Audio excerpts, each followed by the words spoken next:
Okay, good afternoon, everyone. To kick things off, I'm going to start with a news clip that just came out last week about the Dad's Resource Center. So across the country, about 1 in 5 children are living with a single mom. That's according to the Pew Research Center. So which sparked this question for us. How can this affect kids specifically in the classroom in this situation? I sat down with a local dad who unfortunately knows that answer all too well. This is Thomas he's 53 inches, and then Luke, he's 57, and then my daughter.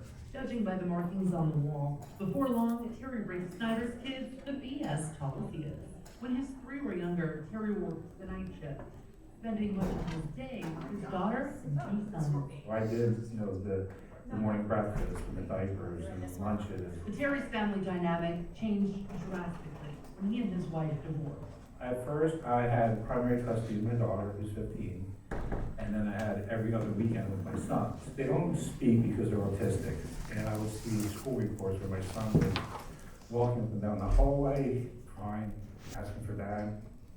As time went on, Terry describes his son's behavior as aggressive and outrageous.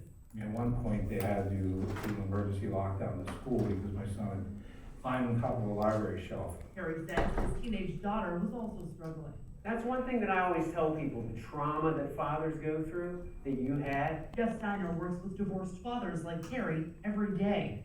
As the executive director of the Dad's Resource Center, Jeff finds out what that single father needs and steps in to make it happen. Jeff has helped struggling fathers get their kids transferred to a school closer to them. He's worked as a liaison between dads and schools to access information about the child.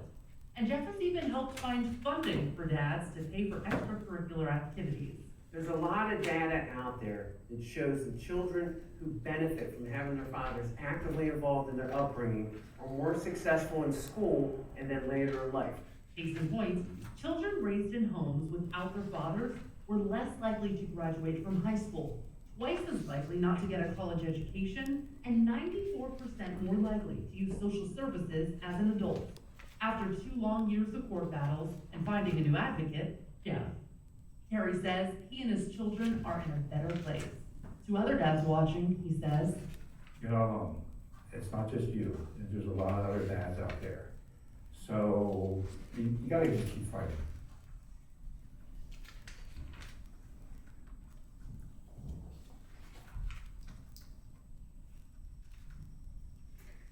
Okay, so I wanted to kick off with that to show you an example of the quality of the men that reach out to the Dad's Resource Center. I had never met Terry in person. He has a fixer-upper home, 2 floors. Walked into his living room, and the TV wasn't mounted like you're watching Netflix or football. It was mounted at a 30-degree angle off the ceiling. And then there were 2 eye hooks on the other side of the room. And then I saw this 2-seat rocker thing. Here, what he does for his autistic sons is he puts that rocker thing up in the living room and lets them flag up and out and watch the TV up in the ceiling, right? And that really struck me because he is, obviously by the video, he's an incredible father. And that's what we wanted to bring to our presentation today. We wanted to show you the men who are involved in these situations. We have 2 of them with us here today, as well as 2 sons of one of our fathers. So you see the work that we're doing and the quality of the fathers that we're working with. Before we get going, I want to thank Voce for hosting this event and also allowing us to present here. I want to thank Joel, Casey, Al Malik, and Brett for agreeing to work with us on this. And I also want to thank you. My first career was doing, my name's Jeff Steiner, I'm the executive director of the Dad's Resource Center. I don't know if I said that already. I'm Jeff. My first career was doing direct service with children and families for 15 years. My wife still does that. That's how we had met. I know what all of you do. I know the heartbreak. I know the disappointments. I know how much effort, time, and energy you put into things that oftentimes is a thankless job. You're making a salary, but not getting rich doing it, right? So we know, we have a great appreciation for what you do, okay? And we need to tell you that. Because what we're dealing with is sort of like a civil rights issue. And while people recognize that it's a problem, they don't have a real emphasis to do anything about it. So we have to kind of stir things up sometimes. And so we just want to say, things we've said now, things you may have looked at before, things we may say in the future, it isn't meant to cast aspersions on anyone like you. We're just trying to motivate people to change things on behalf of fathers. So once again, thank you for all that you're doing, and thank you for being here today. Okay? So introductions. My first introduction is Casey Westock, who just earlier this year joined us as a director for the Dad's Resource Center. Casey's a licensed clinical social worker for the Caring Healthcare Network in Altoona. She's trained in parent coordination for high conflict custody cases and is an advocate for local resources and education so that both parents can play an active role in their children's life upon divorce and separation. So she's an expert working with people in contested custody cases. I'd like to introduce Brett Whitmer. Brett has dedicated his professional career working to build up and support youth as a teacher, counselor, and a therapist. He also is a father of 3 children who spent the better part of a decade fighting with courts and systems and lawyers to try to be in the lives of his children the way he should. And they're great kids. I've met them. No kind of accusations of harm he's ever done or anything like that. In fact, the other side has said he's a great father, right? But he has not seen his daughter for over 2 years. So Brett. Also on the board. What's that? He's also on the board. Yeah. Al Malik Taylor. I met Al Malik Taylor down in Pittsburgh a while ago. Incredible gentleman. He's the founder of Fathers Fighting for Families Outreach Ministry, a nonprofit that targets at-risk youth and single moms for the sake of providing positive male influence and productive workshops to ease some of the pressures of single parenthood on both moms and youth. With him today, and if you two could stand up, please, are Andrew Taylor. Give him a big hand.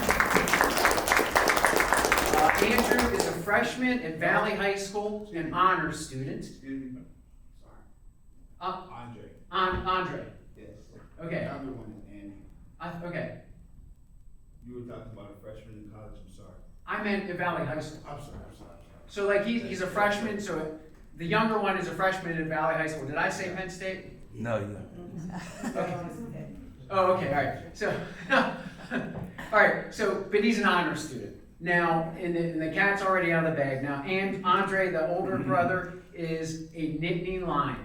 He's a freshman at Penn State, PhD engineer. So, this is what single fathers can do when you got things going right, someone like Al Malik. So, thank you very much, guys.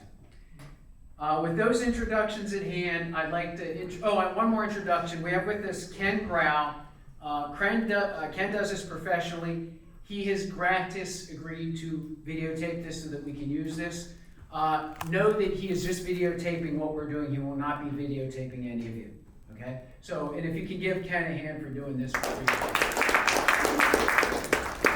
All right, so the headline event is Dr. Joel N. Myers.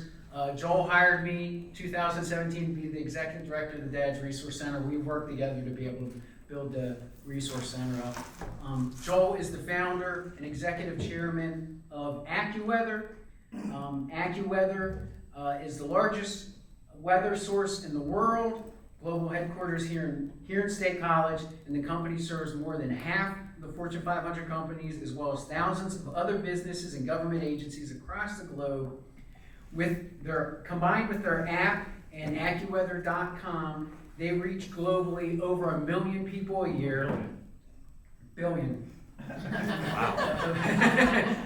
And you know why he is the king of weather in the world, right? No minor detail gets past control.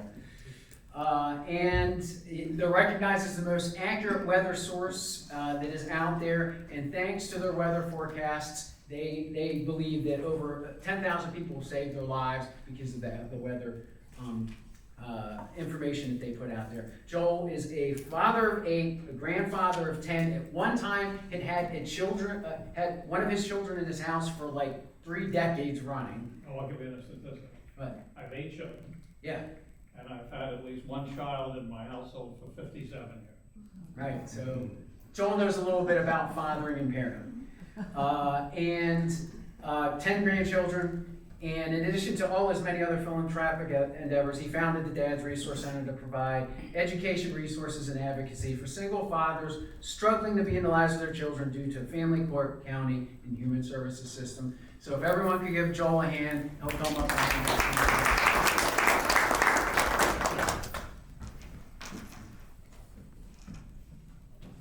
Well, thanks, Jeff, and thanks for all you've done. I mean, you've really made this organization what it is, and I'm grateful for that. I mean, it's, Mark and I donated most of the money, but you did all the work, and that's what it takes. And it's my honor and privilege. well, you've done a great job. You took up from nothing to have a real impact. So, and it's important and good work. So, thank you.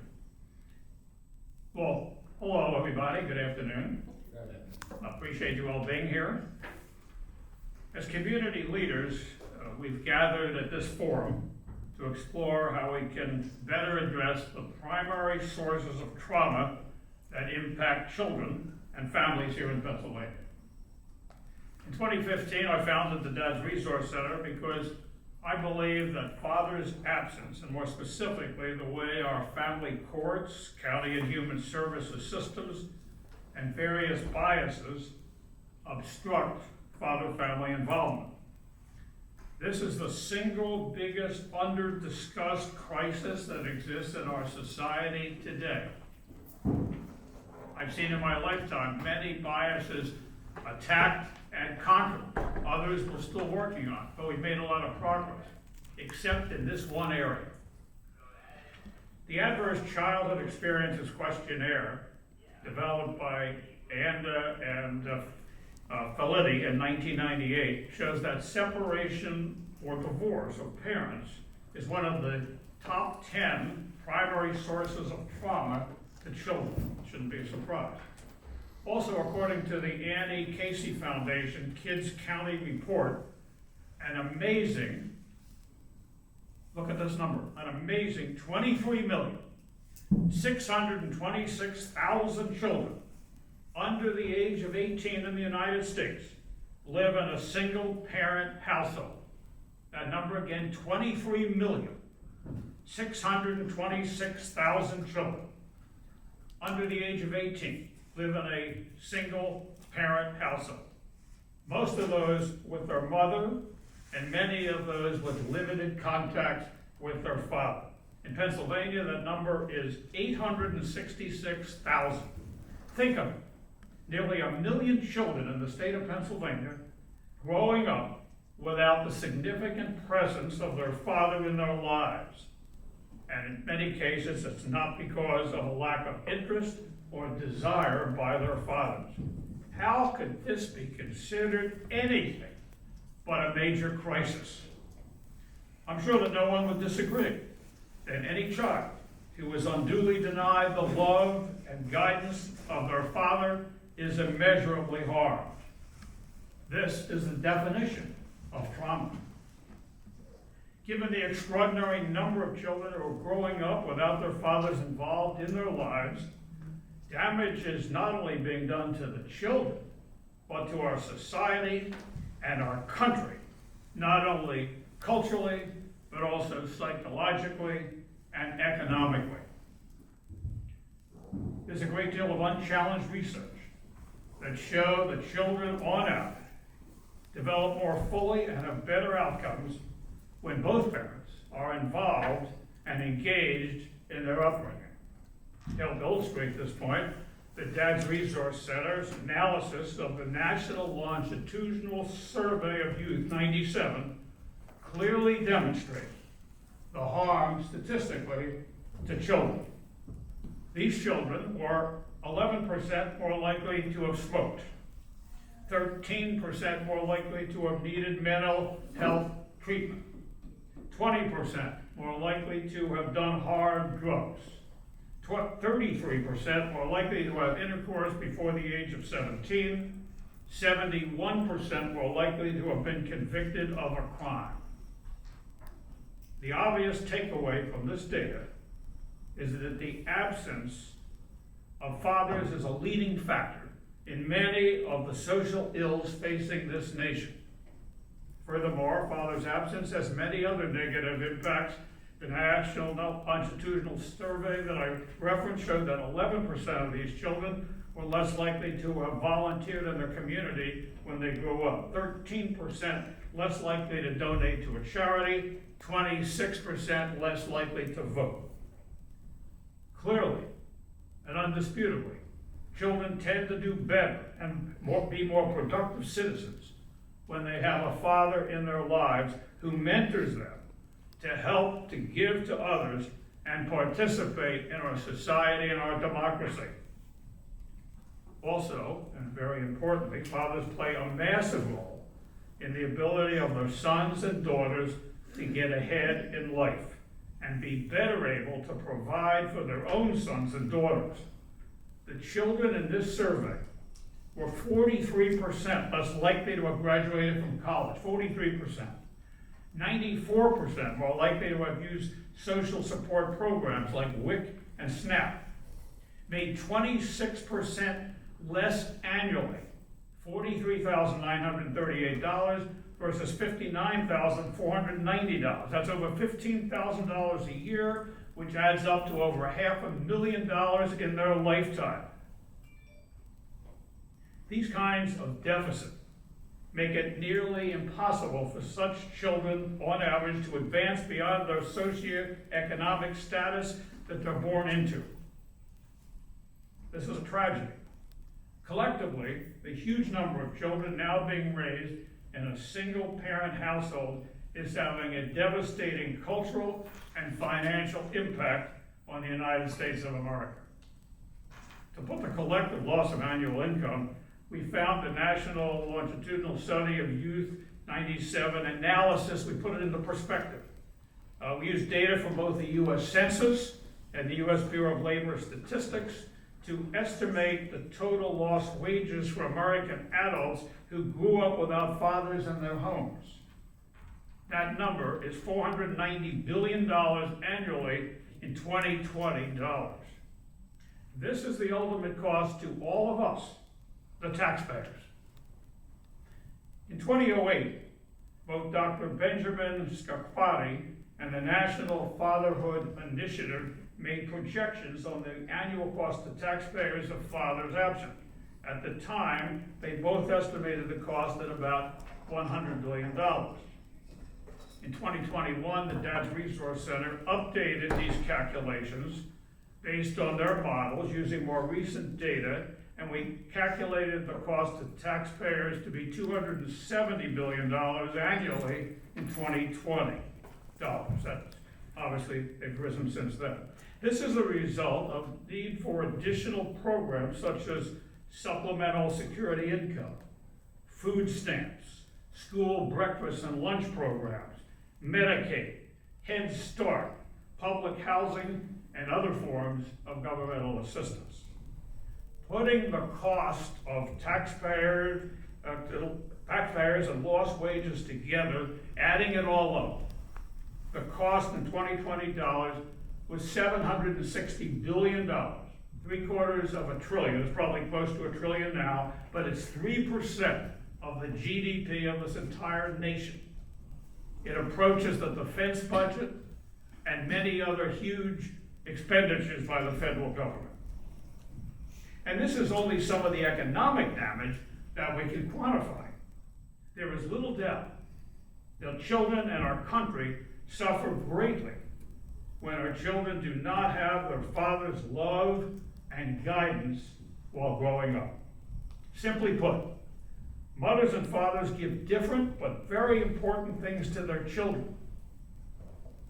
And it's in the children, give the children the best shot of being happy and productive adults occurs when both parents are actively involved throughout their childhood. Who can doubt that? In some cases, single fathers have less desire to be engaged in the lives of their children than they should. This is unfortunate. We need to do more to encourage their participation. Part of that's education. Part of that's in the schools. I mean, we teach sex education, but we don't teach the responsibility that comes from having sex. A lot of the education is misfocused. Also, far too often, our family courts and our county and human service systems needlessly hinder, restrict, or in some cases completely deny able and willing fathers sufficient access to their children. For example, the 2019 Dad's Resource Center, we conducted a study of contested custody cases selected at random, 50 from 14 counties. Center County and 13 others around us. So we had 700 cases altogether, and we totaled it up, and we found that the judges awarded in these contested custody cases 69% of the custody time to moms and like 31% to dads. Furthermore, moms received primary custody in 71% of the cases, while fathers received full or primary custody in only 14%, only 1/5.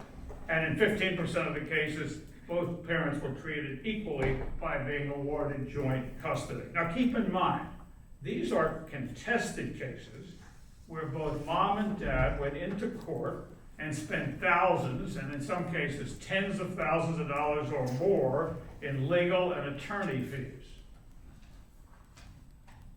So as bad as these statistics are, in reality, the situation is far worse, because it's standard practice for attorneys, being aware of the likely biased outcomes, to caution fathers not to waste money, not to waste time, and go against the system.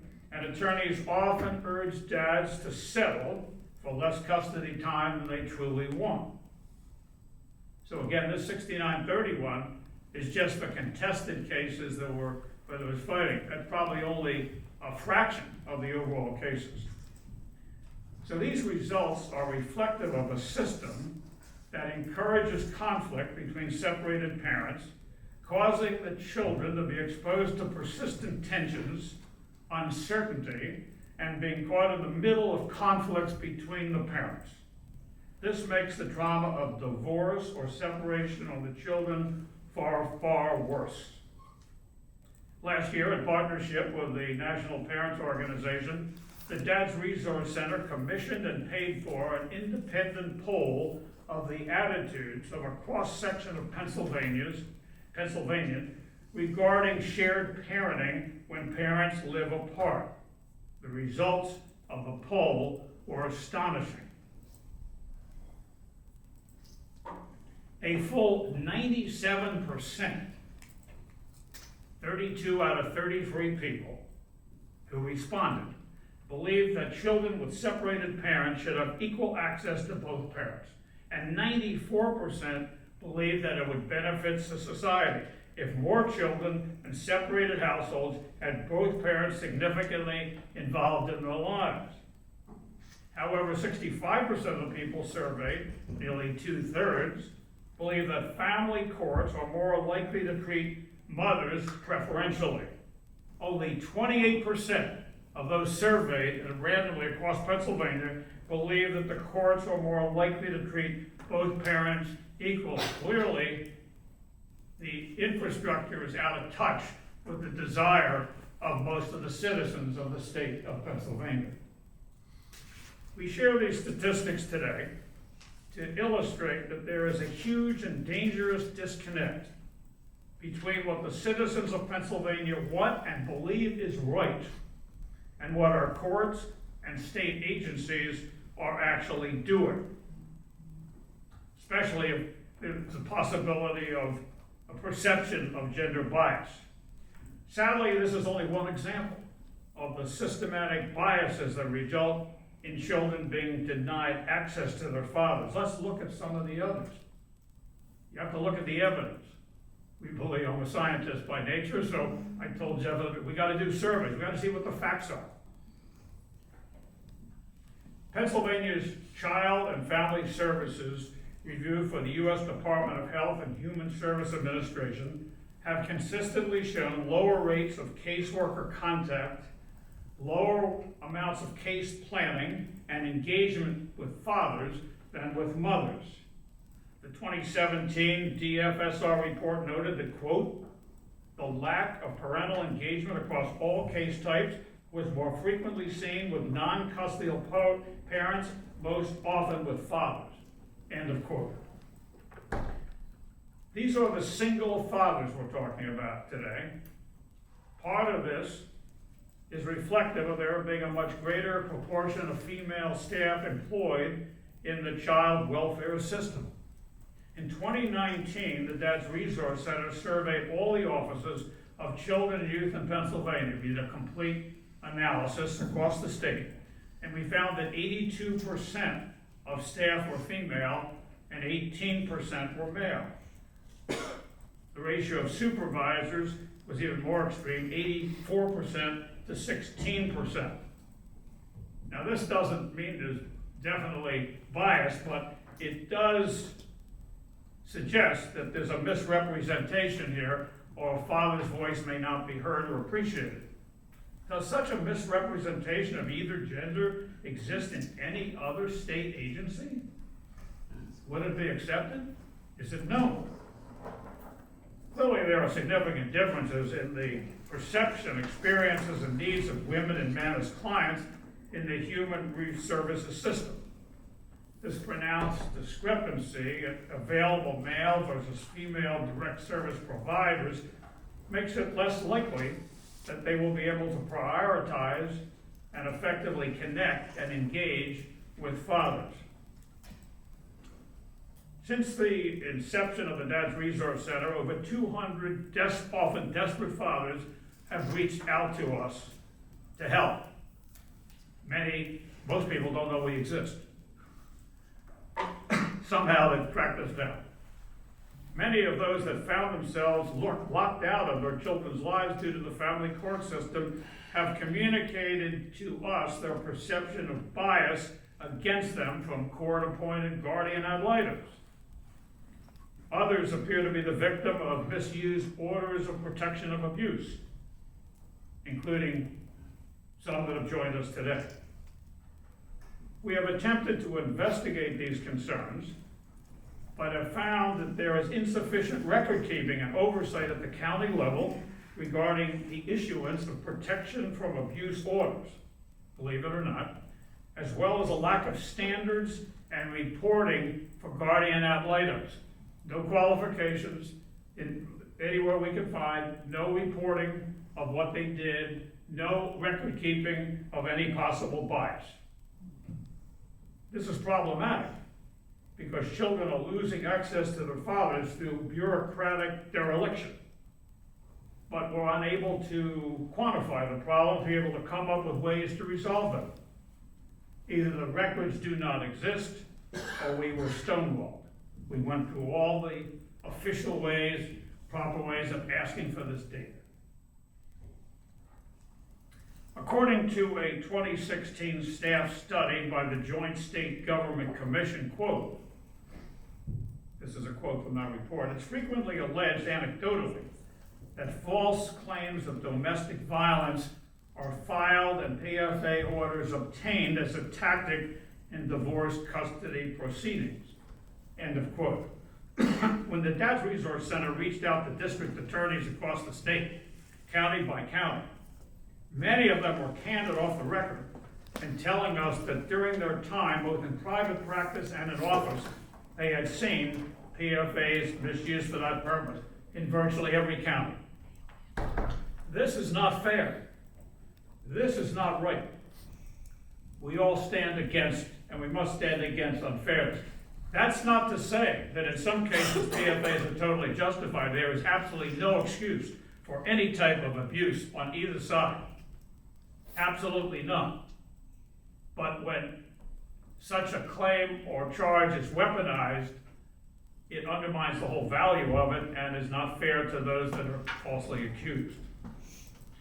By these methods and in so many other ways, governmental systems that were initially developed to protect the safety and well-being of our children during a time in their life when they are most vulnerable, in fact, often does immeasurable harm by needlessly preventing fathers from being part of their children's lives. This despite overwhelming evidence that shows that children are less likely to be exposed to abuse or neglect when they live with or have their fathers actively involved in their upbringing. This bears repeating. Children most need their father's attention and care when they are vulnerable or at risk. But our family courts and county and human services systems routinely put children at greater risk by needlessly cutting their fathers out of their lives. Some of it psychological harm. This must stop now. We're asking you, all of us, to help us stop it. That's why we're here. That's why I'm here. These statistics are incredibly damning. Individual children are being hurt, and most of our social ills are intensified when sons and daughters are denied the care and support of able and willing fathers. We know that children will be safer and happier when their fathers play a big role during their precious formative years. We know our country will be stronger and more prosperous too. Yet instead of celebrating fatherhood and looking for ways to ensure father involvement, our government pours hundreds of billions of taxpayer dollars each year into public assistance and social services, which in many ways are doing the exact opposite. We can do much more for our children and for our society by transforming the culture of our courts and county and human services systems so they begin to truly value fatherhood and to treat fathers with the same deference that they treat mothers. This is what our children need to have in order to have the best chance of being successful in life. Now more than ever, it would also better serve mothers who, by and large, want the best for their children. Let's face it, society has greatly changed over the past several decades. It's increasingly uncommon to have a stay-at-home mother, whether a family is separated or not. According to the American Association of University Women's Association, the labor force participation rate of single, widowed, or divorced mothers with children under the age of 18 is 72%. 72% of mothers with children under the age of 18 are working. Nearly 3 in 4. From the practical aspects of assisting with their children's care and getting them to and from their activities, to helping them deal with the extraordinary pressures that face these children and parents in our modern world, preparing the kids and parenting the kids is a two-person job. That's the way nature made it.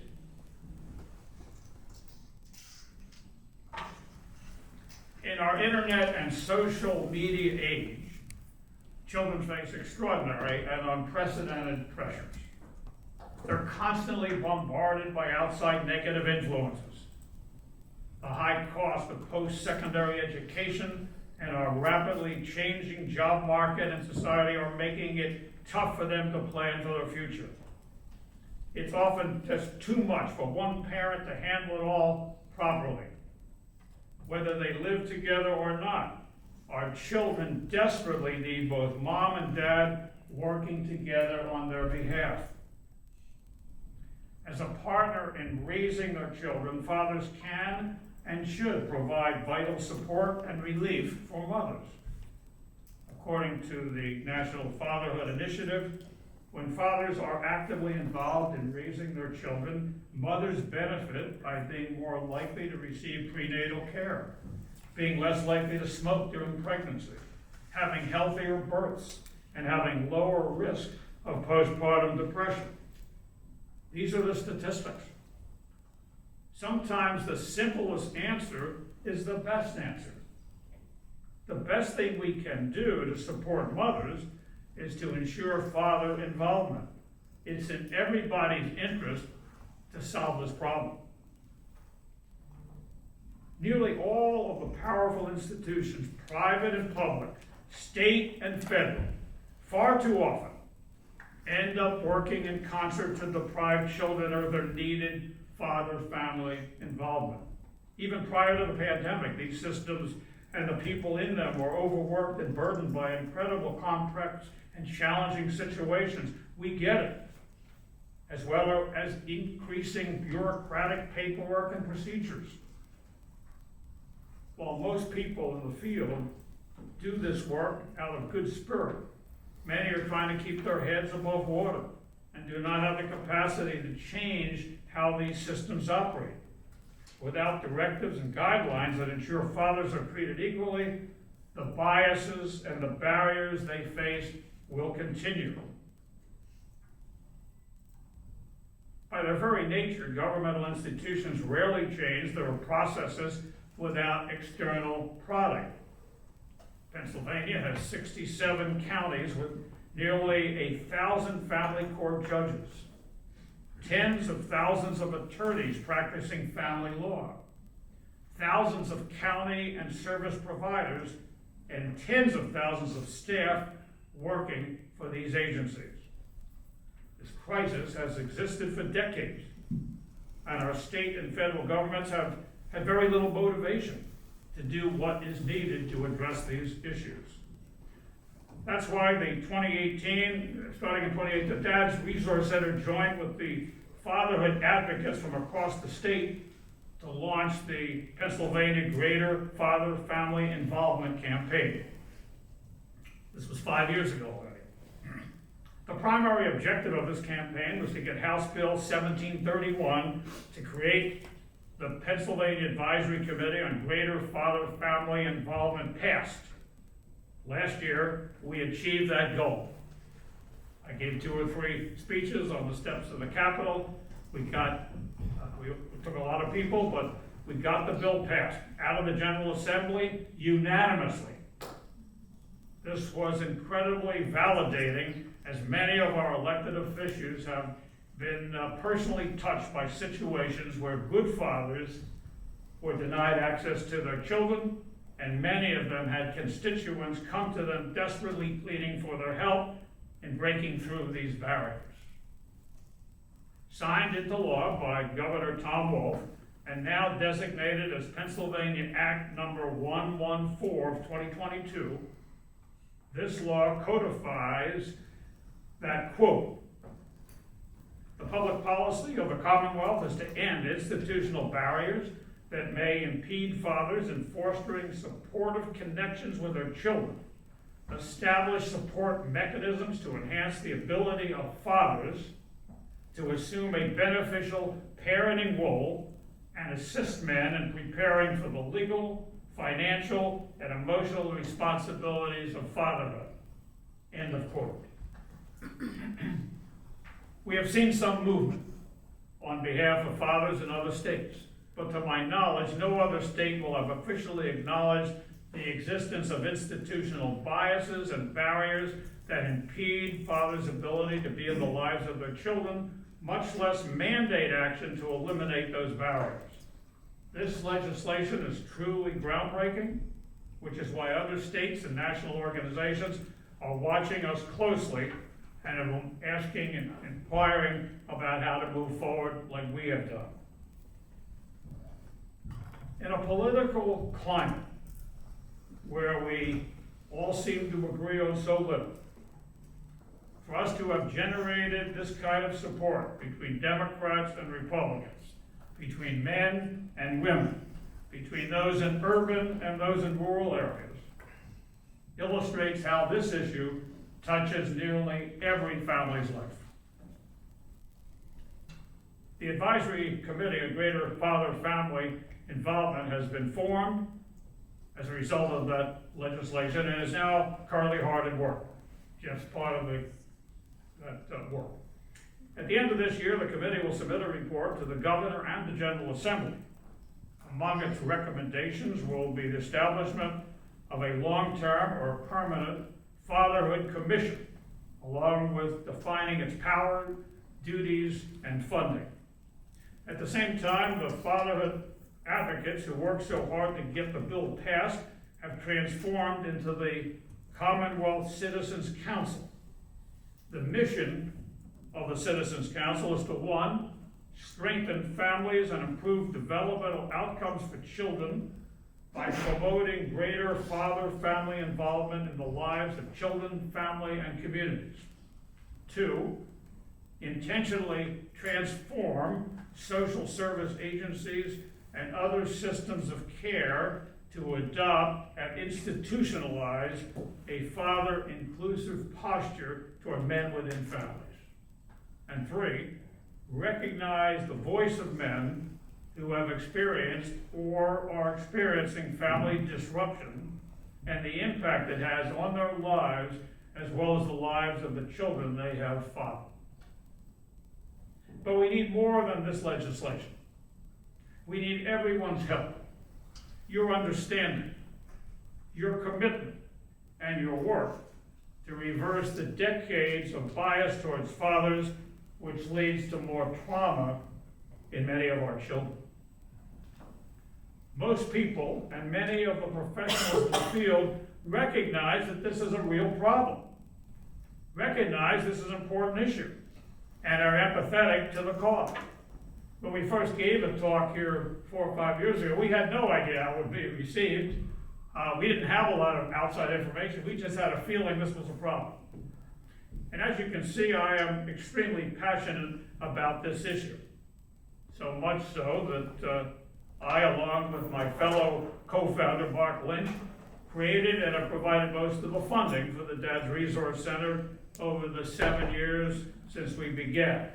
And over that time, we've had over 200 fathers reach out to us to help in their battles to be in the lives of their children. We've also worked to establish the DRC as a respected and trusted voice for those fathers and a leader in driving change here in Pennsylvania. And we feel gratified with the progress we made. Jeff and I last spoke, as I said, to this audience 5 years ago. And we've been able to accomplish more for the children in Pennsylvania than I ever imagined. Obviously, it's only a small part, but it's had an impact. We had no idea what kind of an impact we would have. And this incredible progress has been most gratifying. But as I say, there's much more that needs to be done. Most people recognize this as a real and important issue and are empathetic to the cause. We certainly are grateful for their moral support. Still, we need many more people to join us in support of this worthy and important cause. This is why I'm asking that everyone here today find it in their heart to commit in some way to take action on behalf of single fathers for the benefit of our children and our nation. The Dad's Resource Center would certainly welcome any kind of support that you could provide. The Commonwealth Citizens Council has a goal of having representation from every one of the 67 counties in Pennsylvania, and could also use your support, your help in any way. You can take the lead for your agency or organization in developing a more father-friendly approach, or find a way to do something individually. Personally, it's been quite an honor and a privilege to be able to speak to you all today. I hope you found this and the panel discussions to follow to be informative and inspiring, and that you'll be able to join us on behalf of the children and families in Pennsylvania. Thank you very much for your attention. All right, thank you, Joe. Sure. All right, if we can get the panel group pulled up in the front of the room here.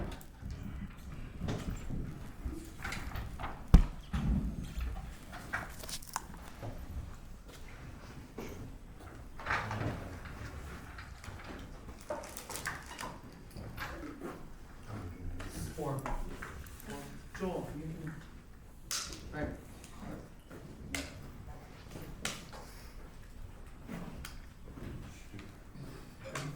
Okay, so for the panel discussion, we have 4 questions that we're gonna pose, and we're just gonna go through, and each one is gonna take, no more than 2.5 minutes, to answer the questions.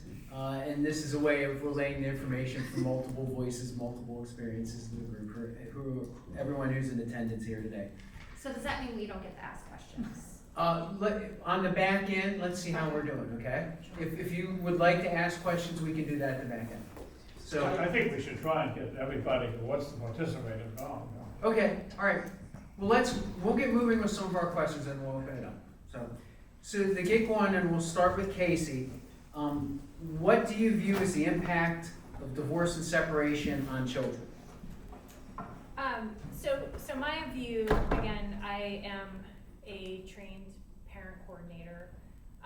Do we get a mic? Is there a floating mic that we can? Ken has his that he's picking up, but we don't have one that's they don't have So one people available. can hear us. So. Right.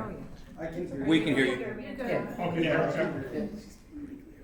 I'm a trained parent coordinator, so for those of you who aren't familiar with what that means that I work with high conflict custody cases, and I try to act sort of like a mediator. So I am a licensed clinical social worker. So, you know, I'm a therapist, in addition to being this parent coordinator. So mostly what I see are, like I said, high conflict custody cases. So the impact that I see of divorce on children is if it's high conflict, kids are often placed in the middle of that conflict, and they're put in the position where they feel as though they have to choose sides, you know, mom or dad. So if left unaddressed, this can lead to younger children experiencing a delay or a regression in their development.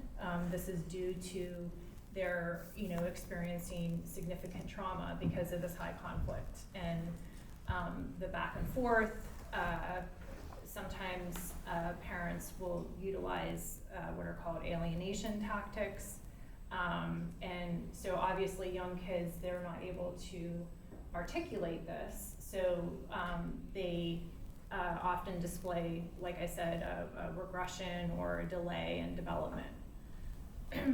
So for older children, and this kind of echoes what Dr. Myers was saying in his statistics, they're more likely to experience mental health concerns such as anxiety or depression, and they have an increased likelihood for substance use and early sexual activities.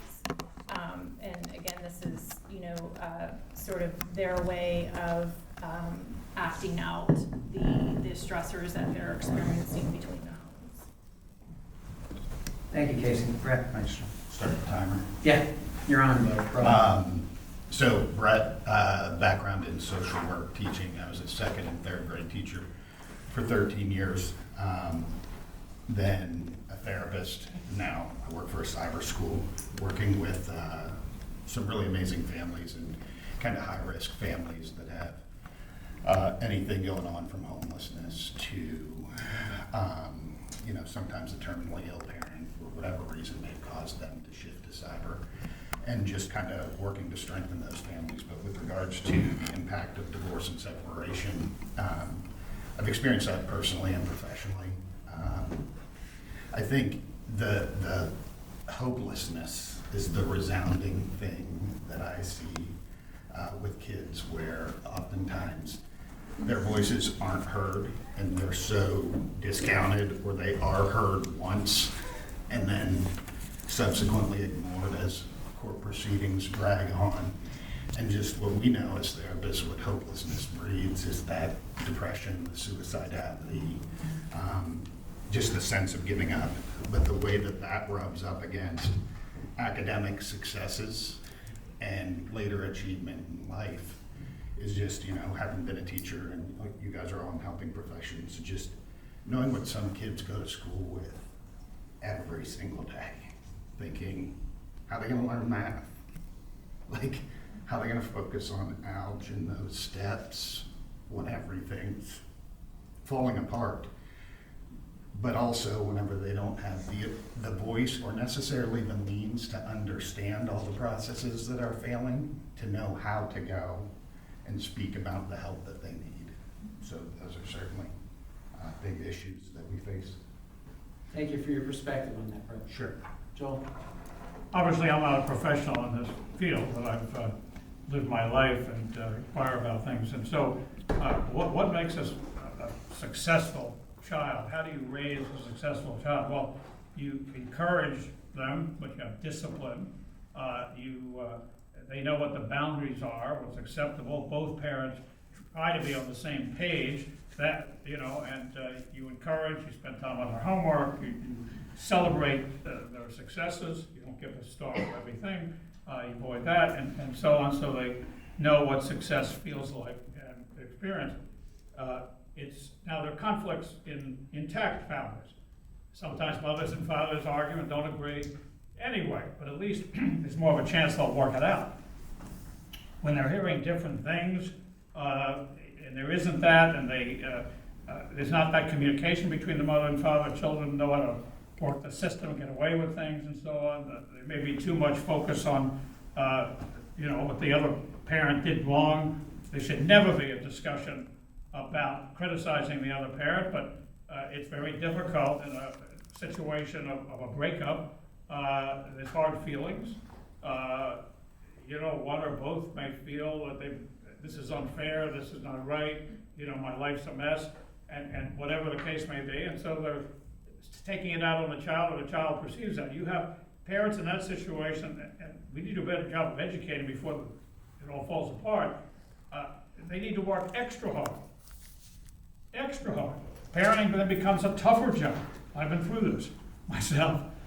A tougher job to not say anything negative about the other parent, and to work to get the other parent not to say anything negative about you, because it's not hurting you, it's hurting the child. It may make you feel better at the time, but it's doing enormous harm to the child. And both parents have to understand that. If you want to do what's best for the child, never criticize the other parent, because that's the only mom and dad they have. All right? They'll figure it out if there's a problem. They all figure it out. They grow up and they figure it out. They maybe start figuring it out at 16 or 17. They certainly, by the time they're 22 or 23, they've got it all figured out. They become miniature psychologists as they go through the process. But already the harm's been done. So that's my take on it. I think the way that you can best tell both parents, and even the one who has less custody may be criticizing the other one. And you don't know where, and you're going to talk about this, I'm sure, about where the child's loyalties lie. The children are forced to choose, even if they're not forced to choose. They choose in their mind. And no matter how it comes out, it's not healthy. And remember, the children moving back and forth. They're spending time with the mother, the father, they got to move, uproot. Oh, tonight I'm doing my homework over here, and so on and so forth. I told my mom I don't like peas. You gave me peas. Who knows what? So they're dealing with all of that. All right, thank you, Joel. Al Malik, what is the impact of divorce and separation on children? Well, thing is, like with any situation, like you're gonna have different responses from different people. I've worked in the human services for about 15 years. I've been a single dad for about 14 prior to a couple months ago. I've learned a lot from my kids. I've learned a lot about how our kids actually think. And I wrote some things down because I talk a lot. But the thing is, when you talk about the effects of kids, I talk to a lot of kids, my boys' friends, kids we mentor, a lot. And I get into personal conversations with these kids because I was a kid that was wild, out of control, gang affiliated, all of the negatives that kids can get involved in. And I understand that I didn't have anyone to talk to. So I make myself available now for these kids and have honest conversations with them. And a lot of these kids, man, tell you, in situations where there's separations, mostly I experience separations. Unfortunately, I don't experience a lot of kids who come from married households, who have parents who are married. I experienced a lot of kids coming from single parent households who have an estranged dad, sometimes an estranged mom, but a lot of their feelings are anger. They're very angry. Our kids are very angry. A lot of times because of our behavior as parents. They're angry at being weaponized. They're being used against each other. The child is being used as a weapon against the other parent, and they don't like that, especially when they get older. I don't have a lot of experience with, younger kids, but I have a lot of experience with teens. And they're angry over being weaponized. They have to choose a parent. Sometimes you have one parent that's a little more persuasive than the other, or you have that parent that has a little more access than the other, so they're able to put more into that kid's head. They're able to make that kid feel a little more guilty. But you have to understand that kid's gonna love both parents. So regardless, you put them in a situation sometimes where they have to pretend. I have to sit here and listen to mom's garbage when she talks about dad. I have to sit here and listen to dad's garbage when he talks about mom. And nobody's worried about what's going on with me. It was mentioned here, our kids are under so much stress. Social media, they're confused. They're confused about their identities, their gender, politics. Why are our kids even talking about politics? I don't know. But they're very confused and angry. So the thing is, and many times, our kids know the truth. They figured it out. They know who the bad parent is. They know who the trouble one is. And the sad thing is, sometimes they get stuck with the bad parent.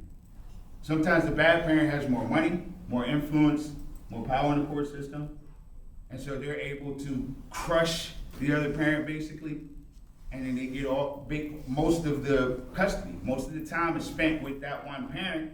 And they don't even know that the child understands that you're the problem. And I have to be loyal to you. I have to be loyal to you. And that angers me. That angers me because I'm not able to speak to the parent who I really like to talk to. The parent who's the fun one. The parent who talks to me and wants to know what's going on with me.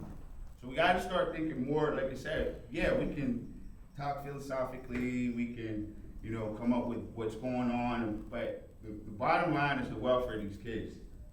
That's the bottom line. And when we're talking about, we want what's best for the child, so we put them over here. No, I personally, and I know this is going into another question. I think I'll hold that one because there's another question I want to ask. But my point is, like I said, we have to understand that our kids are angry and they're confused. They're not believing you when you sit down and say, your dad's wrong, isn't he? Yeah, Mom, he's wrong.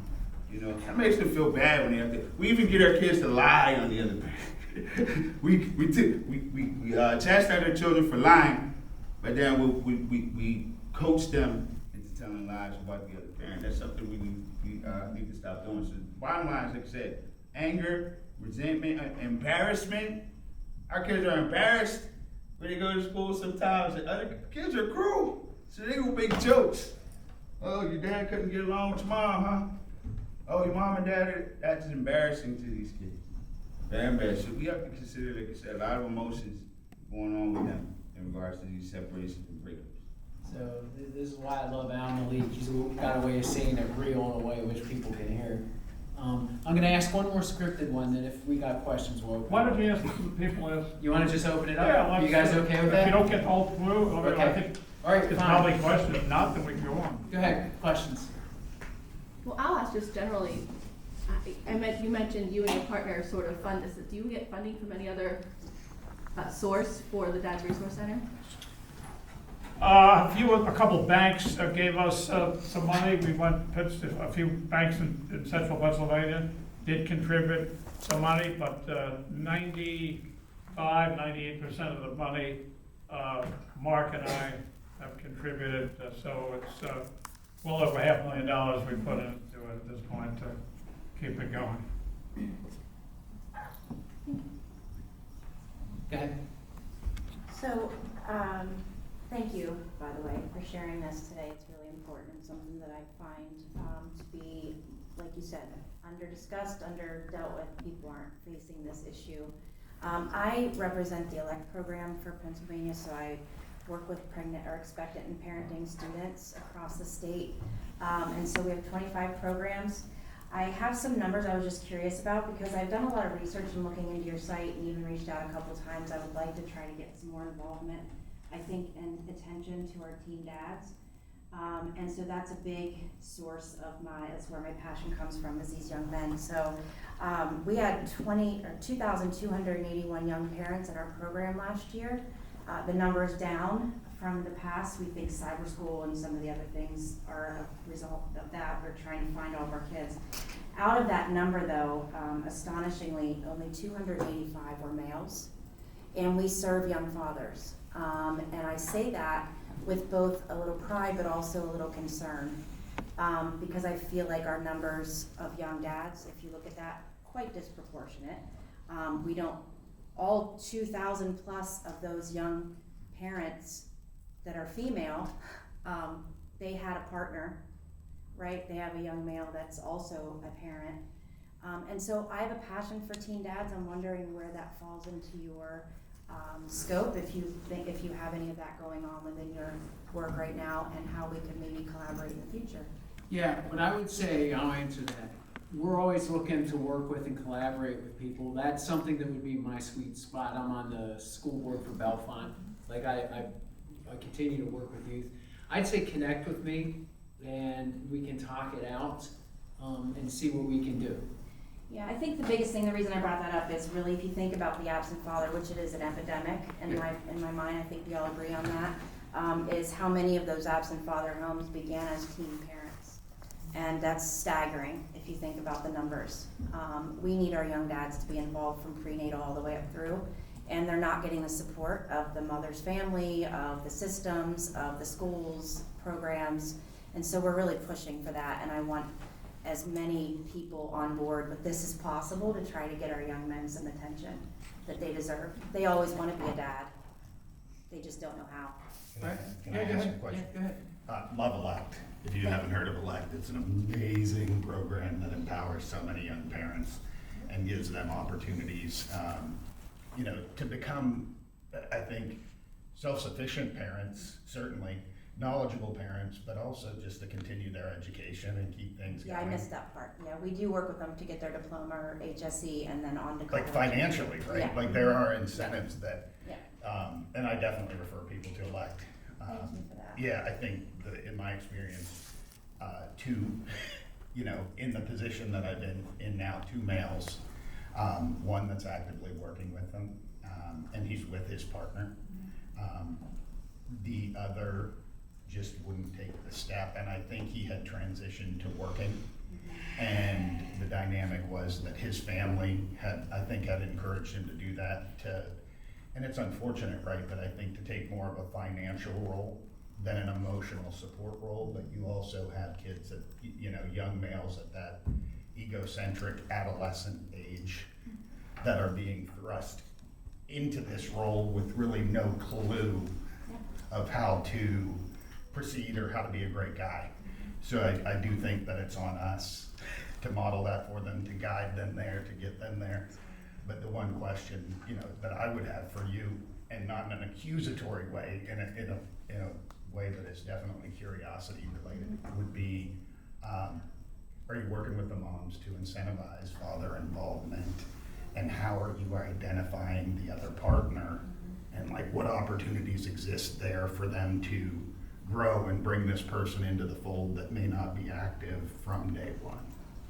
That's an ongoing work, ongoing battle, working to make our programs more obviously father engaging, father friendly, but also working with the young ladies, young moms, and their families, because a lot of times they feel like they're stuck too, because maybe their own parents are saying he's not worth it, let's not involve him.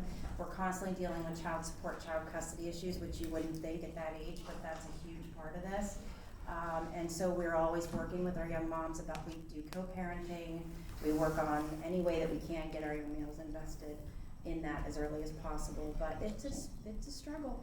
It is, because inherently, I have a daughter, right? So if at a young age she comes home and says she's pregnant, I'm not gonna be the biggest fan of the guy that made that contribution. And you can see where that would be. And it's interesting, because I have a young male, I have a young son, and in my mind, I would feel the same way about the other part. Because you think about it, when you're protection, you're in that that space of being a protector. Yep. And we all are, even in the work we do, not just with our own kids, but hundreds of other ones.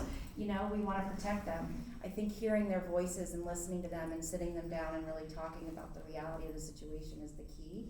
But we have to be more open to allowing that early engagement and acknowledging that our young dads are young boys who are still developing, just like our moms. And we have to do a more person-centered approach to this and really focus on our young people and their mental health to help them get more engaged. And I appreciate Let me just throw out an idea that made me crazy. I'm in the prediction business, right? Yeah. Weather forecasting, always thinking about forecasting. So you got a 17-year-old guy, and he wants to put that over there, probably so I can live my life. But he can't. His life has been changed forever. So how's it gonna look at 20, say 30? He's 17. When he's 30, he's gonna have a 13-year-old son or daughter. He's probably not thinking, I think you have to put that weight in his life and think of it. Do you wanna have a relationship with this 13-year-old? Do you want that son or daughter growing up with, you're his father? You know, you have to take responsibility. That person's gonna come look you up, maybe at 13 or 23 or whatever, and how are you gonna feel then? That you're gonna, I think you have to put that front and center in that person, so they're thinking about it. I don't know if that would pay or not, but that would be my idea. You know, and I think, but again, if you know brain science and adolescence, you know that the forethought is not a strength of a lot of our young people in general, young males in particular, when it comes to that. When they're thinking forward, they're not thinking 13 years ahead. We can talk to them about it, but they're gonna see that as so far-fetched. Like, I don't even see that, right? But they're not thinking about it at all unless we, some of them Exactly. in the Somebody well, needs to give them you know, that it's- support. yeah, Thank you. that's all I'm saying. Yeah, agreed. I just Thank you wanted for to what add you're something doing. really Go ahead, quick. Casey. I think that that's also a testament to how father involvement is generational. So if you're saying that the parents of these teens are, like the grandparents, are encouraging that the father is not involved, then there's also statistics that show that either parent, a mother or a father who has been alienated, is more likely to be alienated from their own child. So that kind of shows that generational alignment there. So I just wanted to point that out. Sorry about that. Catch up after, Yeah, for sure. Thank you. right, go ahead. I've been in child welfare for 17 years because of my childhood, but I wanted to ask the panel, as a child welfare worker, for many years doing CPS, my job was to notify the father of a report. And in many times, I had to try to find the father. I wasn't told who the father was. I had to do a lot of research to figure out who the father was, because it was my job to notify them that their child was abused or possibly abused in that setting. So sometimes I'm having a conversation with someone who may not have seen this child in many, many years. And it was always my goal to say, okay, well, this child has asked about you, or pass that message along. So my question is to the panel, how do you engage a father who's been alienated or absent for so long and try to get them to reconnect, maybe after having this traumatic court experience, or maybe just leaving because they felt overwhelmed? Well, the simple answer, and I'm out in the field, is prevent that from the beginning, you know. How do you get the father interested and involved right away? So, I'm sorry. Oh. Well, I get, my response would be, that's kind of a loaded question, because I think that the men that I have worked with who have been alienated or estranged, they've already fought that battle. And so when you interact with them years later, they're not willing to get into the battlefield again. And so, and that oftentimes looks like, to providers as, oh, this father is just, not wanting to be involved. This father is reluctant. He's negligent. But it's that he's already fought and he's done. So it's really difficult. But you said you're with CPS or CYS. That's an interesting dynamic, because that position carries a little more authority than if it was just, the school counselor reaching out, right? And I've worked for schools in different capacities, and that's a whole nother thing. I know that plight where, particularly cyber, because, you know, that's an environment that can sometimes, you know, just draw a population that may be a little bit evasive or undetectable. And you see issues that arise where you're looking on birth certificates to see, you know, who's a dad, he's not on any of the ICE, you know, information. Oh, there he is on the birth cert. I'm gonna search Facebook, I'm gonna search, you know, UJS portal, all that stuff, like, right? You're like, yep, this is what I You're mean. speaking my language. Yeah, so, and then you find nothing. And there's just that, I mean, for me going through it, you know, there's that high percentage chance that maybe there's somebody out there that isn't involved because of some ugliness, that doesn't know that their kid's experiencing this. And that needs to. But I would say what you brought up is spot on. Like, one, they're gonna be scared to death of court. Like, I've been in court for 7 years, 2-year break. I've spent about $150,000 while I've been there, and I've never gotten any more than weekends. Like, and that being said, the dynamic that you had expressed, right? So 3 years was 125 with the divorce or with custody. That led to homelessness and like me bailing on court and saying, like, I fought 3 years to get here, so I'm gonna step out of court before this gets discovered, and I lose what I gained. Anyway, 2 years later, CYS report I get in the mail, and I'm scared to death of court, right? You can't, like, my perception is you can't win there.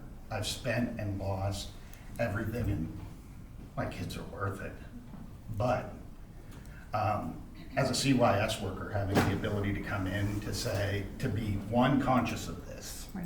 like that trauma that might hinder a father, but two, to be able to say, if you were in a position to have support of the court, if they're already out of the custody battle, and this guy's been away for a while, saying, like, this doesn't have to become a custody issue.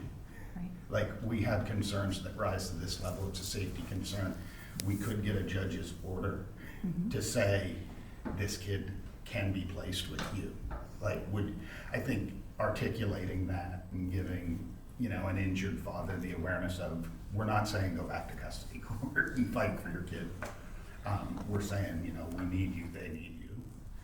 And hopefully you get some more responsiveness there. That's a great question. And thanks for trying so hard to engage, you know, the parent that may not be involved. Any insight? I'd like to add a different perspective to all of this. I'm a 50-year veteran of child welfare services. Can you talk up a little bit? I'm sorry. Yes, I'm a 50-year veteran of child welfare services, and I'd like to add a different perspective, and that is that we know that there are often women, young girls who get pregnant who won't reveal who the father of that child is. And so we have young men out there, they're unaware, but we still condemn them for what they haven't done, but they are not able to because they don't know. So we have to create a culture where there is some accountability on both parts to make sure that people are aware that they are fathers. Working in child welfare, how many times do we contact people and they're like, I never knew she was pregnant. I never knew there was a baby. I never, you know, nobody ever told me or gave me even the opportunity to be a father. So, you know, I think we have to have a balanced approach. And what my colleague here said to me, we're looking at it from traditional family values, and sometimes they don't exist. Thank you. And well, real quick, like what she was saying in regards to, I believe build it and they will come. Like you mentioned, the limited amount of fathers. Work with that limited amount of fathers. Oh, yeah. Because the thing is, just like she mentioned, there are some fathers who don't know their fathers, and I'm gonna play the devil's advocate. There are a lot of ladies who don't know who the father is. They have no clue. So they're not gonna mention any names. Or they may have already convinced some other guy that he's the dad, so they don't want, but he don't want any, okay, I'll pay for it, but I'm not. Building, they will come, create programs. I think it was last year, or maybe shortly after I met you, Jeff, where I was approached to basically create a program for men, fathers who had ICYF involvement. I don't know whatever happened with that. They were telling me there weren't enough people. The thing is, like, you want to deal with the fathers that you already have. You know, we don't have to wait until we get a whole classroom. If we have individuals to work with, let's work with them right now. And then once you start, I worked real quick. I worked as a what's called a field service support group. We would literally go to at-risk communities and take program information for a Welfare to Work program. Because what was going on is people who were participating in the program were going out and demonizing the program so other people weren't coming. So we had to take it to them. We had to show and prove to them there was going to be a benefit to participate in this program. So the thing is, build it. Start the program, start working with them, and it'll grow. People will start to see that. And you will have, there are a lot of men, a lot of young men who want to be part of their children's lives, but because of the imbalanced system, they don't have a choice unless they go through years of court, sometimes jail, wage garnishment, and then they get frustrated and angry, and they decide to just give up. And who loses? Our kids. Our kids lose. And to address some of that problem, I think incentivizing earlier fatherhood involvement, like before they even get to you. And I think that's what so much of Joel's presentation got at, was just changing the perception. And that, you know, I think when single moms are in that position or they're about to have a child, misinformation or seeing other people's experience, they may accidentally have the perception that not carrying the man along is incentivized. Whereas if before that, you know, there was the equal opportunity for it to be incentivized for a young father to be involved, and that was tangible, I think that would potentially change a little bit of it. There are hundreds of billions of dollars being spent on a current system that leads to bias, and this has given us this nonsense that you're talking about. The girl's got to get as much money on whatever welfare, but let's create the incentives for the fathers to be involved, for her and the guy. We have to realize that historically, there's been a disincentive for fathers to be around. Yeah, you know, the whole welfare system was built on fathers not being around. And money talks. That money is helping money to was create the gone, system. you know? So Yeah, we you're have right. to recognize that. And that's still how it is, right? Yeah. Like I had a family last week that was struggling with homelessness, and it's an intact family. And the mom heard, like, if you leave him, we got you. That's right. And the resources are in place. And that's crazy, because Crazy. when Joel's talking I mean, about. this is the richest country in the world, and we're destroying ourselves from within. Yeah. So when he's what we're about talking that- about is trying to create a culture of fatherhood that is going to cost a lot less money in. In the end, yeah. Right. But, so, okay, these folks, I think, have a question or two. I did, but I actually have a question for you, because this is, what you do sounds new to me. So can you, when you're finding these fathers who you have to notify them, and much to what I think Casey was saying, are you finding that they have been through the court system, or many of them have not been through that court system? In my experience, yes. And it comes to the point where they're saying, well, I haven't seen her in 2 years, or I haven't seen him in 2 years, and I'm not involved. And what I'm letting you know that you are supposed to be notified of this issue happening with this new boyfriend or uncle or whoever it is, hurt your child or possibly hurt your child. And you know, you should be informed of that. And then they're saying, well, can you help me? Can you help me get this child back in my life? I really love this child. And I love saying to that parent, your child asked about you because it's part of our protocol. Who is your mom? Who is your dad?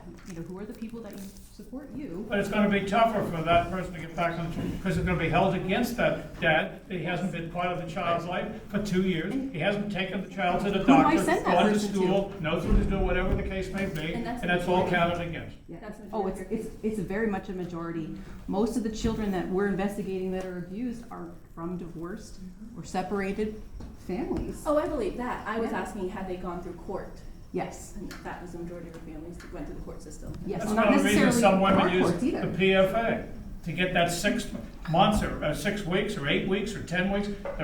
They would, well, where is the child? Well, we don't want to disrupt the child's been with the mother for 2 or 3 months. Yeah, but it was due to a false PFA. Well, we can't prove it was for this and that. And so the whole system is stacked, because judges will never turn down a request for PFA with no evidence. Well, you have 10 days to have a hearing. Well, the guy doesn't have an attorney, so he has to go find an attorney. So he asks for a postponement, and then you can't get on the calendar. And so before you know, it's 2-3 months before there's a hearing. And then the PFA may be thrown out, there's no evidence, or whatever the case may be. It's just a claim. And so now the child's with the mother, the father gets maybe Wednesday evening for dinner and every other weekend, and it's done. If I could. But she just said that they don't see them for 2 years as opposed to every other. That's a summer. different case. I'm just saying, it's all part of the system. There's so much components to the system, you know? If I could, human beings have varying degrees of tenacity and resilience, okay? Most people are not like us, or most people are overwhelmed by life, right? If you got a bulldog like Brett, who's gone almost a decade and is just getting beat up, 70% of other men are like, I'm out, just looking at him. You know what I mean? So that's kind of what you're experiencing when you're talking. I actually had an original question prior to that conversation. You had mentioned you work with high conflict cases. Like, what does that mean? Can you tell us a little bit more about high conflict cases in court? So those are the cases where the parents are not agreeing to anything in regards. If a family has to go into court to determine custody, then it's already high conflict. You know, if you think of parents who are able to divorce or separate amicably, they usually are able to work out their own custody schedule. So when they have to step into court, then they're already fighting. They're already saying or disagreeing with each other. So high conflict is obviously when there's a lot of disagreement, but also when there is no sign of any chance of it being amicable. So my role is to try to insert myself, to try to educate both parents.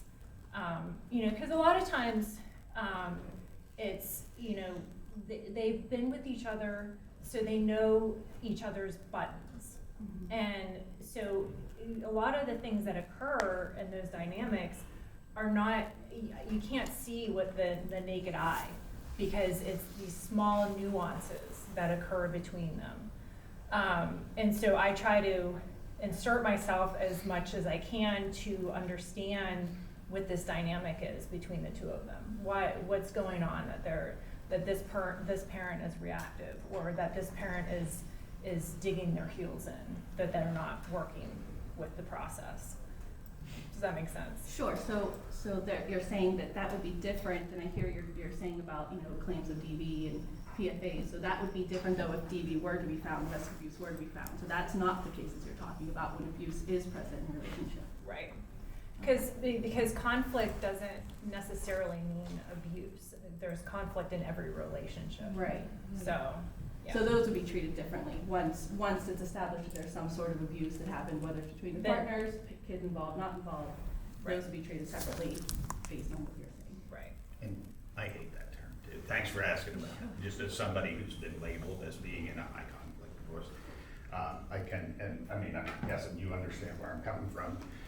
But, you know, the notion that both are engaged in a conflict, like there may be a disagreement over how much time the kid gets to spend, but I've certainly learned that in the context of high conflict divorce, there can be two, you know, morons, right? Yeah. Behaving horribly.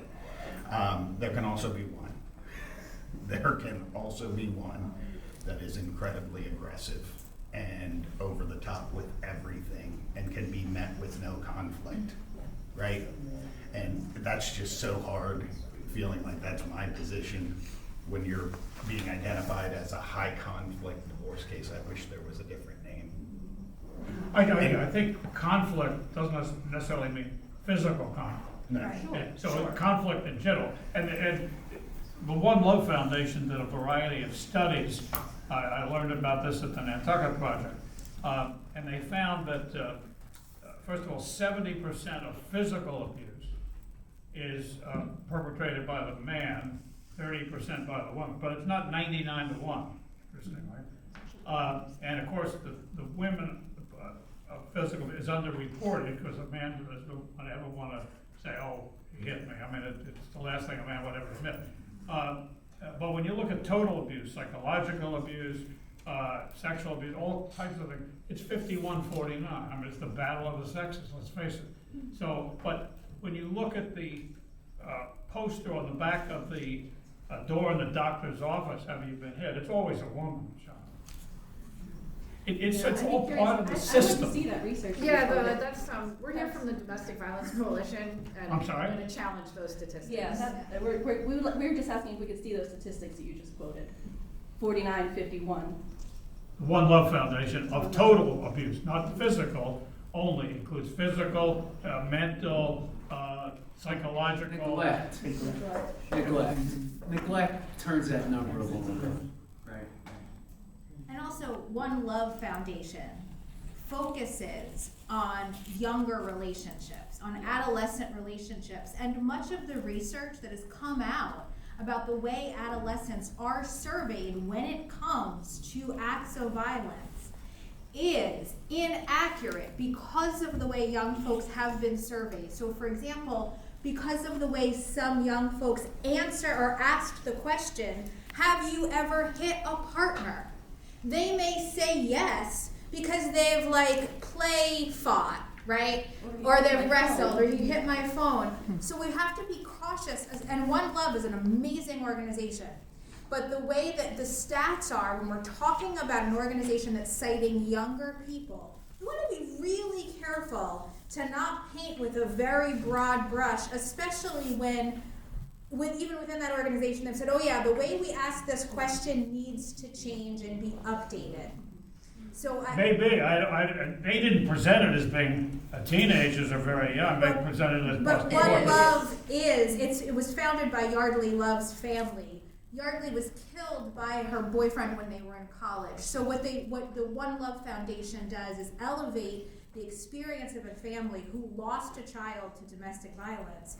Because younger folks, the violence they experience is different and needed to be addressed more uniquely. So One Love is very specific about working with younger adolescent folks because their dynamics I won't use that different. statistic again. But do we have any other statistics, any other surveys, anything that's credible that can shed light on this issue?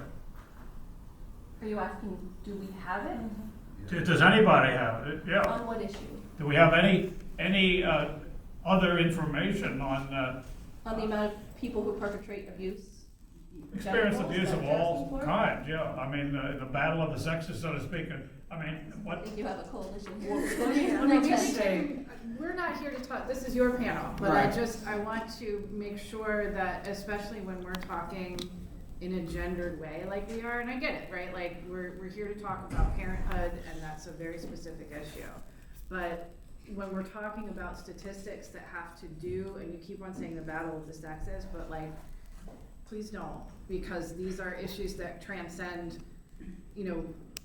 men versus women, right? And so this is an important issue, and the statistics that you use are very important. It's also very important to not be flip about when we talk about PFA statistics. Earlier you talked about there being off-the-record conversations about PFAs being falsely filed. On our end of things, it's very difficult for people to get a protection from abuse order, no matter what your gender identity. I think it depends on the county too. Sure, it depends on a lot of things. We're not here to take the stage, right? This is No, you're okay. You're relevant. And They're bringing you in. Yeah. This is great. And I'm serious. Thank you for adding. And one thing with House Bill 1731, that was all about increased father-family involvement.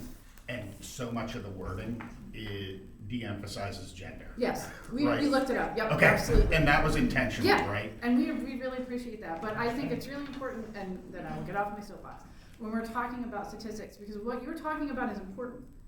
And it deserves to be taken seriously, but if you're using statistics like that, it's gonna get a lot of folks to be challenging you for the wrong reasons. So, thank you. No, thank you for speaking up.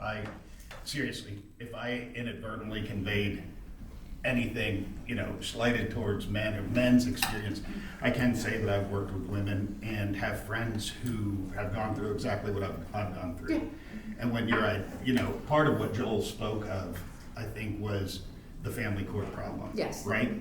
And that there are opportunities for men to exploit that process, right? It's really like whoever can be the most malicious and I really appreciate what you had to say there. This is about parenthood, this is about parental rights, and this is about oftentimes who's able to manipulate the system more effectively.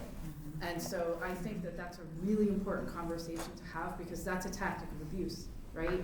When you're able to manipulate a system and maintain power and control by using that system, that happens all the time. And it happens in all kinds of identities. And so I think it's really important that you're having that conversation, and I really appreciate you bringing that up, because I agree. It's about the kids, and it's about being able to understand the impact that all of this has on children who just want to have parents that they can connect with without there being any kind of block from a court system. So thank you for bringing that up and bringing up that tactic, because I think that's a really important thing that we have to talk about more in collaboratives like this. How do we prevent those systems from becoming tactics of abuse and power and control? And the thing about the PFA is that you have to prove a negative. And I don't agree. In many counties, they'll grant it to anybody. I know in Center County, they'll grant it because one time when they didn't, 20 years ago, a guy shot the woman, and the judge does not want to ever take a risk and put himself in danger. That's terrible, but it now has caused a lot of other men I know of to suffer because of that. Then you have to prove a negative. But it goes both ways. some Men and counties women like are that. both getting PFAs approved. It's not just the female going in and getting hers approved. They're approving all of them. So if he goes in to file as a cross file, or he goes in to file first, he's also getting his. And just so you know, we staff the PFA office in our county. Yeah. So we know it's involved. It's definitely. Hey, I agree, but It's what both percentage parties are are filed getting by women We're compared a to coalition, men? they're from Blair. All right, hold on, everyone, hold on. Like, our session is coming to an end here. First off, again, thank you for attending. I wish we had more time to do the panel discussion, because I thought that was really engaging. I appreciate people stepping up and having that conversation. Pretty please, we're asking, do what you can, go out there for fathers, work with us, try to get things going in your programs. It's baby steps, that's what we're asking from you. Pretty please. Yes, ma'am. I want to encourage the people with programs, current and building, to utilize how you talk to the youth now. They're not going to sit in sessions and things like that. What they like is social media influence. Make a TikTok something about it. Even if it's just a commercial that keeps coming through while they're scrolling through their videos, all you have to do, I'm sure we're going to have all kind of domestic violence and fatherhood stuff on our phones right now, just from having this conversation. So I would encourage, the people who can build programs and things like that to kind of just do it. Stop using what would you call them, buzzwords, or like court, like PFAs and stuff like that, because that takes it somewhere and it takes it away from that young father who has absolutely no idea what you're talking about right now, but he knows that this young lady just said that he's a father. So, and maybe his mother isn't, the person who says, oh, you're gonna do this, and that. So you have to think about that person who's just kind of standing in the middle of the street and doesn't know what to do with their lives, but while they're standing there, they're probably doing like this. So, let's use the TV commercials, let's use the stars. If you can pull in some stars who are great fathers and, you know, no cap. Don't, you know, you can't BS kids nowadays, so it's like, while you're talking about that, you also have to be available. Like, we're available in this room, but, you know, are you active in your community? Are you just throwing a barbecue on the corner in some community and, hey, what y'all doing out here? Because you know, a grill and people is gonna bring at least some men around to tell you how to run that. You know what I mean? So you gotta engage men in different ways. When you start with that fatherhood thing and everything is real heavy, real quick story. I reconnected with my father at the age of 40. I've been through all my therapy and everything. He literally lived around the corner from me. He has 2 other kids, married the mom, you know. So I came with my questions. I was all ready to run them down. Like, why didn't you do this? Why didn't you do that? So why do you think that they deserved a father and I didn't? And his answer literally was, I don't know. And can we move forward? Like, I'm sorry. And can we move forward? I was 20. And like, ripped up the paper like, yeah, I guess. You know, so you have to be able to receive it as well. You know, when you're coming at these dads and all that kind of thing, you have to really receive that they might just not know.